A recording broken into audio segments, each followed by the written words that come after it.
Subscribe کیجیے ہمارے channel نور رضا کو اور بیل آئیکن کو پریس کیجیے جس سے آپ کو ہماری نیو ویڈیو کی نوٹیفیکیشن ملتی رہے۔ غوث پاک کی سب سے بڑی کرامت کیا ہے؟ پہلے بیک گراؤنڈ سن لیں اور ان کے دور کا، ان کی پیدائش سے پہلے کا۔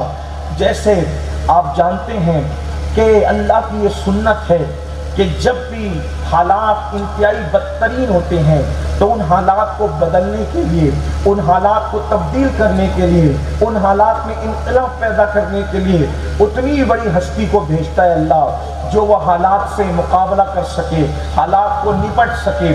مثال کے طور پر نوجوان آسانی سے بات سمجھ سکتے ہیں، بہت سے لوگ دیہات کے بھی ہیں، شہر کے بھی ہیں، بہت زیادہ پڑھے لکھے بھی ہیں، بہت سے لوگ پڑھے لکھے نہیں بھی ہیں، مائیں اور بہنیں بھی بیٹھی ہوئی ہیں۔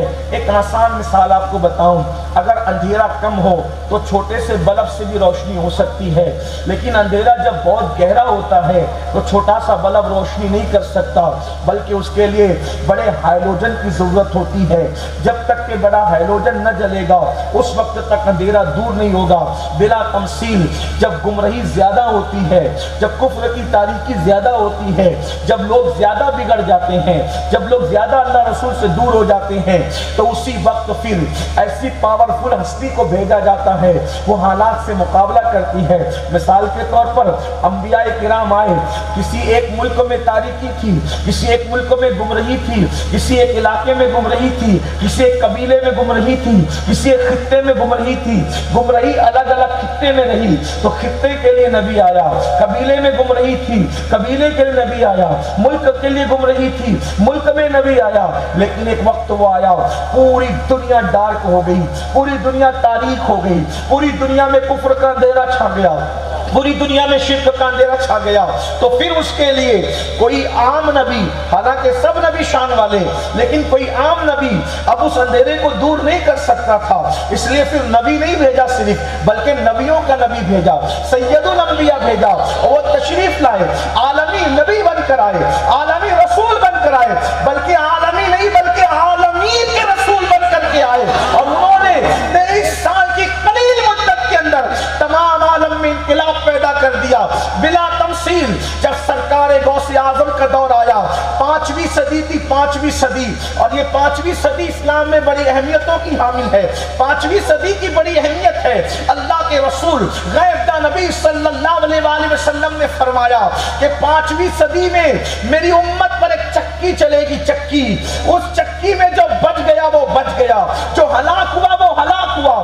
5ویں صدی انتہائی دردناک تھی، انتہائی خطرناک تھی، اس لیے کہ جب بھی دنیا میں انقلاب آنے والا ہوتا ہے تو اس انقلاب سے پہلے لوگوں کو بددین کیا جاتا ہے، لوگوں کو ملحد کیا جاتا ہے، کیونکہ 5ویں صدی میں ہلاکو اور چنگیز خان کی طرف سے فتنہ اٹھنے والا تھا، تو اس سے پہلے قوم کو دین سے دور کیا گیا۔ یاد رکھنا، جب بھی قوموں کو ہلاک کیا جاتا ہے ان کی ہلاکت سے پہلے 2 کام کیے جاتے ہیں، یا تو ان کو غریب کیا جاتا ہے یا تو ان کو بے دین کیا جاتا ہے، اس لیے کہ غریب ٹک نہیں سکتا اور بے دین بھی ٹک نہیں سکتا، اس لیے 2 چیزیں کی جاتی ہے، یا تو لوگوں کو غریب کرو یا تو لوگوں کو بے دین کرو۔ میرے آقا صلی اللہ علیہ وآلہ وسلم کے دیوانوں ایک مشن چلتا ہے، وہ 5ویں صدی میں ہلاکو اور چنگیز خان کا فتنہ رونما ہونے والا تھا، تو باضابطہ طور پر حسن بن سبا نام کا ایک شخص تھا جس نے زمین پہ جنت بنائی تھی، اور اس نے اس کا فتنہ باطنیہ تھا۔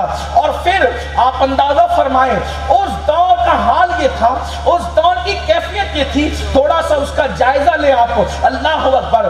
اس دور کے مالداروں کا حال یہ تھا، ایک مالدار کے گھر میں 300 لڑکیاں شراب پلانے والی ہوتی تھی اور 800 لڑکیاں گانے والی ہوتی تھی۔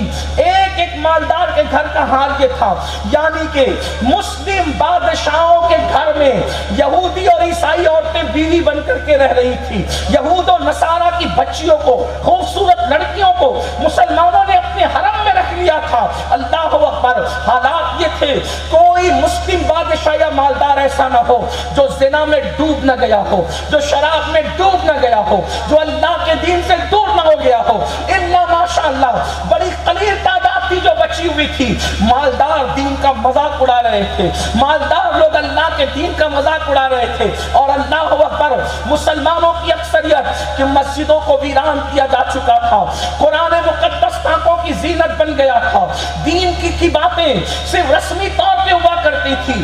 آپ جانتے ہیں جب یہ حالات پیدا ہو تو سب سے بڑا کارنامہ کون انجام دیتا ہے؟ نائبین رسول علماء۔ لیکن اس دور کے علماء کا حال بھی یہ تھا، اس دور کے علماء کی بات بتا رہا ہوں، اللہ اکبر، وہ ٹوپی کا کلر کون سا ہونا چاہیے اس پر تقریریں کر رہے تھے، کون سا رنگ افضل ہے اس پر مناظرے کر رہے تھے، اللہ اکبر۔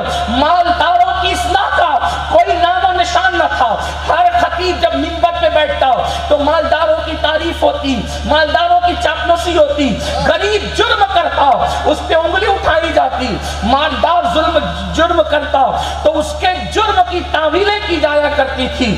آپ اندازہ کر سکتے ہیں اللہ اکبر، جب عالم بگڑ جائے تو پھر زمانے کا کیا حال ہوگا۔ کسی نے امام اعظم سے کہا تھا، امام اگر میں پھسلوں گا تو اکیلے پھسلوں گا، لیکن مومنوں کا امام پھسلے گا تو پوری قوم پھسل جائے گی۔ اللہ اکبر، یہی حالات اس دور کے تھے۔ یاد رکھنا، ہماری نگاہ میں بڑے مدرسے میں پڑھنے والا انسان، بڑے مدرسے کی ڈگری رکھنے والا انسان تعلیم یافتہ تو ہو سکتا ہے لیکن عالم نہیں ہو سکتا، اس لیے کہ عالم اسے کہتے ہیں انما یخشی اللہ من عبادہ العلماء، جس کے دل میں خدا کی جتنی خشیت ہوگی، جتنا خوف ہوگا، وہ اتنا بڑا عالم ہوگا۔ میرے آقا علیہ السلام کے دیوانوں، میں آج کے حالات پر اس وقت گفتگو نہیں کر رہا ہوں، میں آج سے تقریباً 900 سال پہلے کے حالات آپ کے سامنے پیش کر رہا ہوں۔ علماء مالداروں کے ہاتھوں بک چکے تھے، ضمیر بک چکے تھے، تقریریں منہ دیکھ کر ہو رہی تھی، جرائم کے حوالے سے گفتگو نہیں ہو رہی تھی، تصوف رسموں کا نام ہو گیا تھا، جھومنے جھامنے کا نام تصوف ہو گیا تھا، کلر کا نام تصوف ہو گیا تھا۔ گویا کہ ان حالات میں اب آپ اندازہ کریں، مالدار عیاش ہو جائیں اور اہل علم غافل ہو جائیں تو پھر اللہ کے دین کا کیا ہوگا۔ اس وقت خدا کے دین کی کیفیت یہ تھی کہ اللہ وہ بالکل مرنے کے قریب والی پوزیشن میں آ گیا تھا، گویا کہ عالم سکرات میں خدا کے دین کو دیکھا جا سکتا تھا۔ اللہ نے ایسے دور میں ملت بیضا پہ کرم فرمایا، اور ان حالات میں جبکہ جبہ و دستار بکے، اہل منبر و محراب بکے، اور جو سچے علماء تھے باطنیوں نے ان کو قتل کر دیا، جو سچے تھے جو بکنے والے نہیں تھے ان کو قتل کر دیا، اور ان کو قتل کر کے ان کی جگہ عیسائی راہب مسلمانوں کے بھیس میں جبہ و دستار میں امامت پر لگ گئے۔ یعنی وہ عیسائی تھا اور نماز مسلمانوں کو پڑھا رہا تھا، وہ یہودی تھا اور نماز مسلمانوں کو پڑھا رہا تھا۔ پھر کیا ہوتا؟ اب آپ اندازہ فرمائے، جو چند بچے تھے وہ بک گئے تھے، اکثر شہید ہو چکے تھے، جو بکنے والے نہ تھے وہ شہید ہو چکے تھے، ان کی جگہ عیسائی لوگ راہب پورے منصوبہ بندی کے ساتھ مسلمانوں کی مسجد میں۔ اب پہچانے کون؟ نیٹ ورک چل رہا ہے، ادھر مسلمانوں کو گمراہ کر رہے ہیں۔ کیسے کرتے تھے؟ جب تقریر کرتے تھے تو تقریر میں رسول اللہ کی پوری فضیلت بیان کی، اور بیچ میں کوئی شوشہ چھوڑ دیا حضور کے خلاف، اب جاؤ انسان پریشان رہے۔ آپ اندازہ فرمائیں، منبر و محراب سے اگر کوئی شوشہ چھوڑا جائے تو ہفتہ بھر پھر اسی پر بحث ہوتی رہے، مسلمان آپس میں لڑتے رہے۔ آپ اندازہ فرمائیں، اگر یہ حالات میں 900 سال پہلے کے پڑھ رہا ہوں، مگر آج کی تاریخ میں اگر ان حالات کو آپ دیکھیں تو ایسا لگتا ہے جیسے ہماری دور کے حالات ہے۔ اللہ اکبر، آپ نہیں دیکھتے کہ لوگ جمعہ کے اندر رسول اللہ کی سیرت پر بیان بھی کرتے ہیں، پھر علم غیب پر اعتراض بھی ٹھوک دیتے ہیں، ان کے نور ہونے پہ اعتراض بھی ٹھوک دیتے ہیں۔ کہیں ایسا تو نہیں کہ 900 سال پہلے کی تاریخ دہرائی جا رہی ہے؟ مسلمانوں، امت میں فتنہ پروری کہاں سے شروع ہوئی اس کی تاریخ تو دیکھو۔ لیکن بہرحال آج کی ابھی بات نہیں کرتا، وقت ہوگا تو تفسیرات کریں گے، لیکن ابھی نہیں، اس لیے کہ آج مجھے اپنے مرشد کی سب سے بڑی کرامت بیان کرنا ہے۔ اللہ اکبر، اللہ کو ملت بیضا پہ رحم آ گیا، امت محمدیہ پہ رحم آیا، اور اللہ نے اسی دور میں قطب الاقطاب، غوث الاقوام، شیخ الشیوخ، قطب ربانی، محبوب سبحانی، قندیل نورانی، سلطان الاولیاء، سید الاولیاء، غیاث الکونین، سید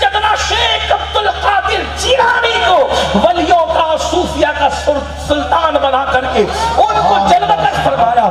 ان کی پیدائش یکم ربیع الاول یا شعبان المعظم کی آخری تاریخ کو ہوتی ہے, یا یکم رمضان المبارک یا شعبان المعظم کی آخری تاریخ کو ہوتی ہے, اور آپ کی ولادت باسعادت ہوتی ہے. اب وہ لوگ جو روزے سے دور تھے, وہ نماز سے دور تھے, ان کے درمیان جیلان میں حسن کا شہزادہ, حسن کا بیٹا, حسن مجتبی کی نسل اقدس میں ایسا جلوگر ہوتا ہے گلے سرسبز, جس دن پیدا ہوتے ہیں اسی دن طلوع صبح صادق سے لے کر غروب آفتاب تک غوث پاک دودھ نہیں پیتے, اور دودھ نہ پی کر کے بتاتے ہیں او روزے سے غفلت کرنے والوں, اب وہ آ گیا ہے جو ماں کی گود میں روزہ رکھ رہا ہے, روزے کا اہتمام کروا رہا ہے. اللہ اکبر. 30 دن تک یہی معمول رہا. آئندہ سال چاند کے معاملے میں اختلاف ہوا, تو شرفائے جیلان نے مشورہ کیا, چاند ہوا یا نہیں ہوا, رمضان شریف شروع ہوا یا نہیں ہوا. تو اس دور کے علماء نے کہا ایک کام کرتے ہیں, ابو صالح موسیٰ جنگی دوست کے گھر چلتے ہیں. پچھلے سال ان کے بیٹے نے پیدا ہو کر پورے مہینے دن کو دودھ نہیں پیا, رات کو دودھ پیتے تھے. اب چل کر کے دیکھ لو, اگر عبد القادر دودھ پیتے ہیں سمجھ جاؤ شعبان ہے, اور دودھ نہیں پیتے تو سمجھ جاؤ کہ رمضان شروع ہو چکا. نعرہ تکبیر, نعرہ رسالت, فیضان غوث اعظم. سبحان اللہ, سبحان اللہ. اہل ظاہر اس کو بڑے کہانی قصے کا نام دے, پڑھنے گڑنے کا نام دے, لیکن یاد رکھیں اہل سنت میں یہ باتیں ثابت ہے اور ہم اس کو مانتے ہیں. الحمدللہ مانتے اور مانتے رہیں گے, دنیا چاہے جدھر چلی جائے.